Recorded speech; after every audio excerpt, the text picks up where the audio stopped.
नमस्कार दोस्तों, मैं हूँ रीता शुक्ला। आप सभी भक्तजनों का हार्दिक अभिनंदन करती हूँ अपने YouTube चैनल पर। मित्रों, लिंग पुराण में भगवान शिव माता पार्वती से कहते हैं कि हे गौरी, आपने गंगा के तट पर अधोमुखी होकर मेरी घोर तपस्या की और आपने केवल हवा और सूखे पत्तों को खाकर मेरे लिए कठिन व्रत किया है।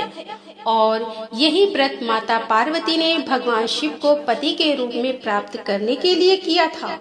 और इस व्रत को आज हम सब हरतालिका तीज के नाम से जानते हैं। भाद्रपद मास के शुक्ल पक्ष की तिथि को हरतालिका तीज का पावन त्योहार मनाया जाता है, जिसे तीजा का व्रत कहते हैं और कुछ जगह पर इसे बड़ी तीज भी कहा जाता है। यह व्रत हिंदू धर्म के सबसे कठिन व्रतों में से एक माना जाता है और कुंवारी कन्याओं के लिए यह एक उत्सव के समान होता है। लेकिन इस व्रत को सुहागिन महिलाएं या बाकी महिलाएं भी रख सकती हैं। इस व्रत में सुहागिन महिलाएं पति की लंबी उम्र और सौभाग्य की प्राप्ति के अलावा कुंवारी कन्याएं मन चाहे पति की प्राप्ति के लिए बिना अन्न या जल ग्रहण किए 24 घंटे तक निराहार और निर्जल रहकर रखती हैं। तो चलिए आपको बताते हैं कि हरतालिका तीज साल 2024 में कब है, यह व्रत इतना खास क्यों है और हरतालिका तीज क्यों मनाया जाता है। हरतालिका तीज के महात्म्य का वर्णन लिंग पुराण में बताया गया है। यह व्रत माता पार्वती ने किया था और व्रत को पूरा करने के लिए उन्होंने अन्न, जल और सभी प्रकार के सांसारिक सुखों और निद्रा का भी त्याग कर दिया था। इस व्रत को करने के बाद ही भगवान शिव और माता पार्वती का पुनः मिलन हुआ था। माता पार्वती ने भगवान शिव को प्राप्त करने के लिए 108 जन्म लिए थे। अपने 108वां जन्म में ही उन्होंने इस कठिन व्रत को किया, जिससे प्रसन्न होकर भगवान शिव ने उन्हें अपनी अर्धांगिनी के रूप में स्वीकार किया था। ऐसी मान्यता है कि इस व्रत को करने से माता पार्वती अत्यंत प्रसन्न होती हैं और अखंड सौभाग्य का वरदान देती हैं। जहां यह व्रत सौभाग्यवती स्त्रियां अपने पति की लंबी उम्र की कामना से रखती हैं, वहीं कुंवारी कन्याएं योग वर की प्राप्ति के लिए पवित्र श्रद्धा और निष्ठा के साथ रखती हैं।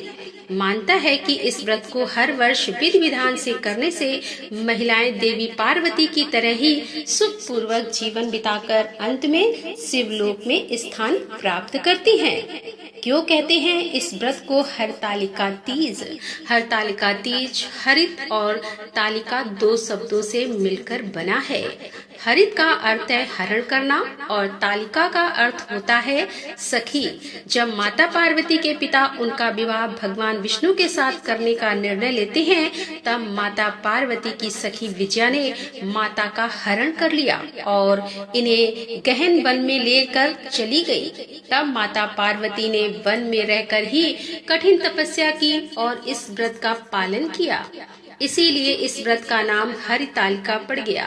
विधि विधान से ना करने पर मिलता है दंड। हरतालिका तीज का व्रत सबसे कठिन व्रत माना जाता है और इस व्रत को पूरी विधि विधान से ही करना चाहिए। मान्यता है कि अगर महिलाएं इस व्रत को करते दूध पीती हैं, तो वह अगले जन्म में बिल्ली बनती हैं। इस व्रत के समय पानी पीने पर अगले जन्म में पपीहा और दिन में सोने पर अगले जन्म में अजगर का जन्म लेती हैं। अगर महिलाएं इस दिन दूसरों की बुराई चुगली करती हैं, तो वह अपने अगले जन्म में कुकुर और अगर मीठा खाती हैं, तो अगले जन्म में चींटी का रूप धारण करती हैं। श्रद्धा और विश्वास के साथ निर्जला रहते हुए इस व्रत को करने पर माता पार्वती प्रसन्न होती हैं और मनचाही मनोकामनाओं को पूर्ण करती हैं। भादो मास के शुक्ल पक्ष की तृतीया तिथि प्रारंभ होगी 5 सितंबर गुरुवार की दोपहर 12:02 से और समाप्त होगी 6 सितंबर दिन शुक्रवार की दोपहर 3:01 पर। इसलिए उदया तिथि के अनुसार इस बार 6 सितंबर दिन शुक्रवार के दिन हरतालिका तीज का व्रत रखा जाएगा। इस दिन पूजा का शुभ मुहूर्त रहेगा सुबह 6:01 से लेकर 8:32 पर।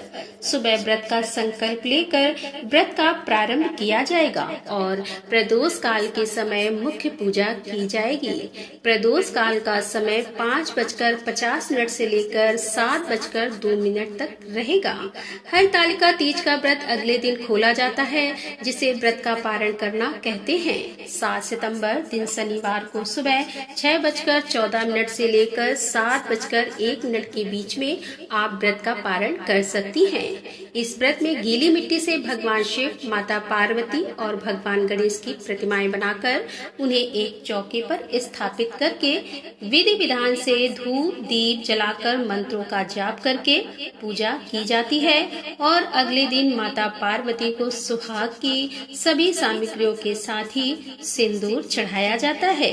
व्रत के दिन भी माता पार्वती को श्रृंगार की सभी सामग्रियां अर्पित करनी चाहिए। सुहागिन महिलाओं को इस दिन पूरा श्रृंगार करके ही पूजा करनी चाहिए।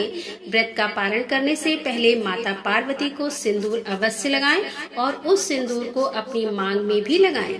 इसके बाद व्रत का पारण ककड़ी या हलवे से किया जाता है। अपने अपने यहाँ की मान्यताओं के अनुसार भोग लगाकर व्रत का पारण करना चाहिए। आज की वीडियो की जानकारी अगर अच्छी लगी हो तो कृपया वीडियो को लाइक करें और चैनल को सब्सक्राइब अभी तक नहीं किया है तो कृपया हमारे चैनल को सब्सक्राइब जरूर करें। धन्यवाद। राधे राधे। जय श्री कृष्णा। हर हर महादेव। जय भोलेनाथ की।